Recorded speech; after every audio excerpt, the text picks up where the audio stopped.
আসসালামু আলাইকুম। আমি লুৎফা বলতেছি ঠাকুরগাঁ থেকে। আছো সবাই? আশা করি মহান আল্লাহ তাআলার অশেষ রহমতে সবাই ভালো আছো। আমি ও আমার পরিবার আলহামদুলিল্লাহ আল্লাহর অশেষ রহমতে অনেক ভালো আছি।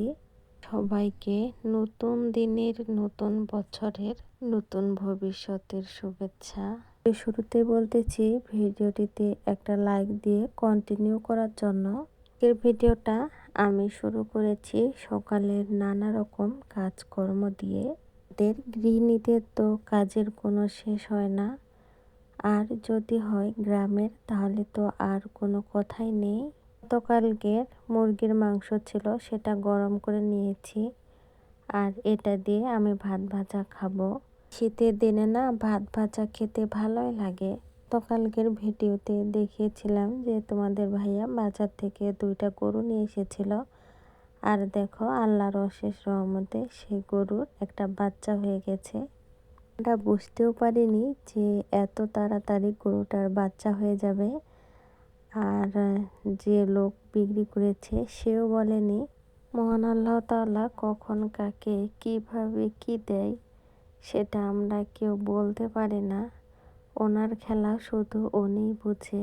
গতকালকে তোমাদের ভাইয়া ইটের ভাটা গিয়েছিল, সেখান থেকে আজকে সকাল সকাল ইট এনে দিয়েছে বাসায়।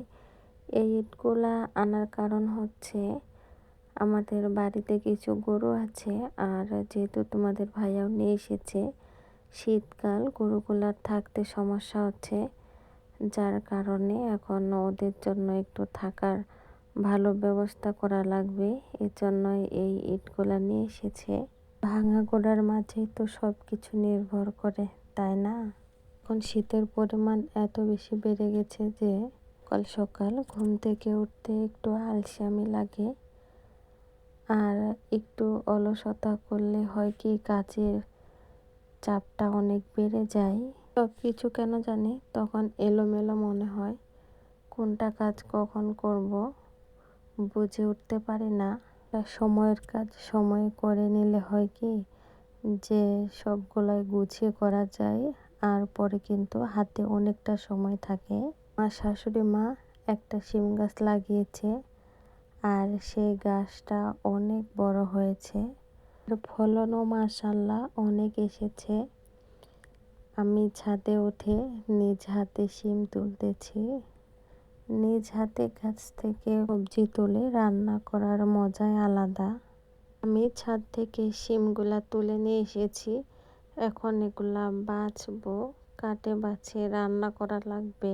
তো বাড়ির গাছেরই শিম, তাই একটু বেশি তুলে নিয়েছি। আমার কাছে না যে শিমগুলাতে বিচি হয় সেগুলা খেতে বেশি ভালো লাগে। শিমগুলা হচ্ছে একদম কীটনাশক মুক্ত।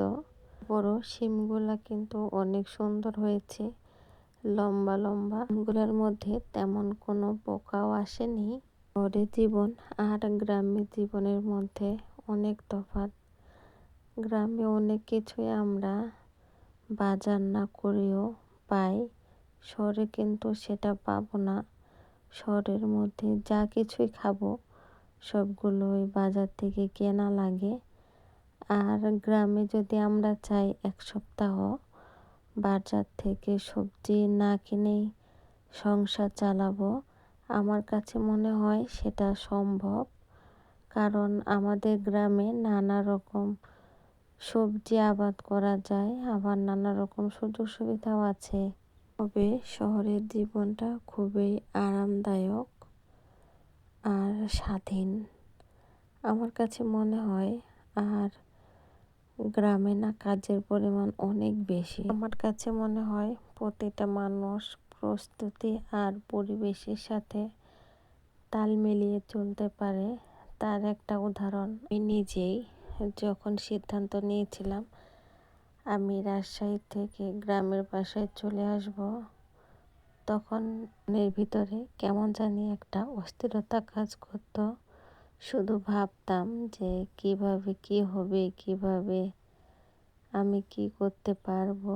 এখন বাড়ি আসার পর আল্লাহর অশেষ রহমতে ধীরে ধীরে সব কিছুই ভালো লাগতেছে। আশা করি আরও ভালো লাগবে ইনশাল্লাহ। ভিডিওর এ পর্যায়ে এসে বলতেছি, তোমরা যারা আমার এই ভিডিওটাতে এখনও লাইক দাওনি, প্লিজ একটা লাইক দিয়ে দিও। কেননা তোমাদের একটা লাইকের মাধ্যমে এই ভিডিওটা আরও অনেকের কাছে পৌঁছে যাবে।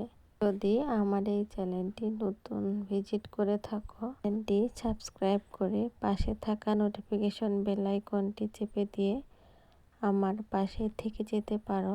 যদি তোমরা এই কাজগুলো করে থাকো তাহলে তোমাদের সবাইকে অসংখ্য ধন্যবাদ। জীবন আর ভবিষ্যৎ নিয়ে আমরা কখনো ধৈর্যহারা হব না। শুধু পরিশ্রম আর মহান আল্লাহ তাআলার উপর বিশ্বাস রাখবো। ইনশাআল্লাহ পরিশ্রম করলে সফলতা আসবে। তবে সময়ের কাজ সময়ে করতে হবে। আমরা যদি সময়ের কাজ সময়ে না করি, অসময়ে করলে কিন্তু সেই কাজের ফল পাওয়া যায় না।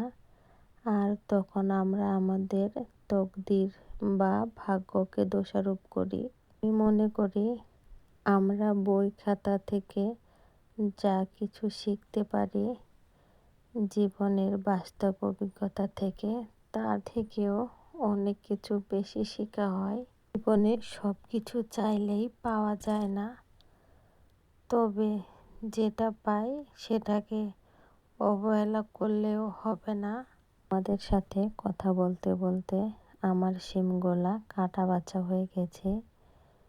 এই যে নোংরা খোসাগুলা এখন বের হয়েছে শিমগুলা থেকে, এগুলা কিন্তু আমরা ফেলে দিব না, এগুলা গরু বা ছাগল খেয়ে নেবে। শিমগুলা দেখতে খুব ভালো লাগতেছে, তাই না? হয়তো আবার নিচের গাছের, তাই এমন মনে হচ্ছে। অনেক কথা বললাম, কথা বলার মাঝে যদি কোনো ভুল করে থাকি অবশ্যই ক্ষমা সুন্দর দৃষ্টিতে দেখো। সবাই ভালো থাকো, সুস্থ থাকো। আসসালামু আলাইকুম।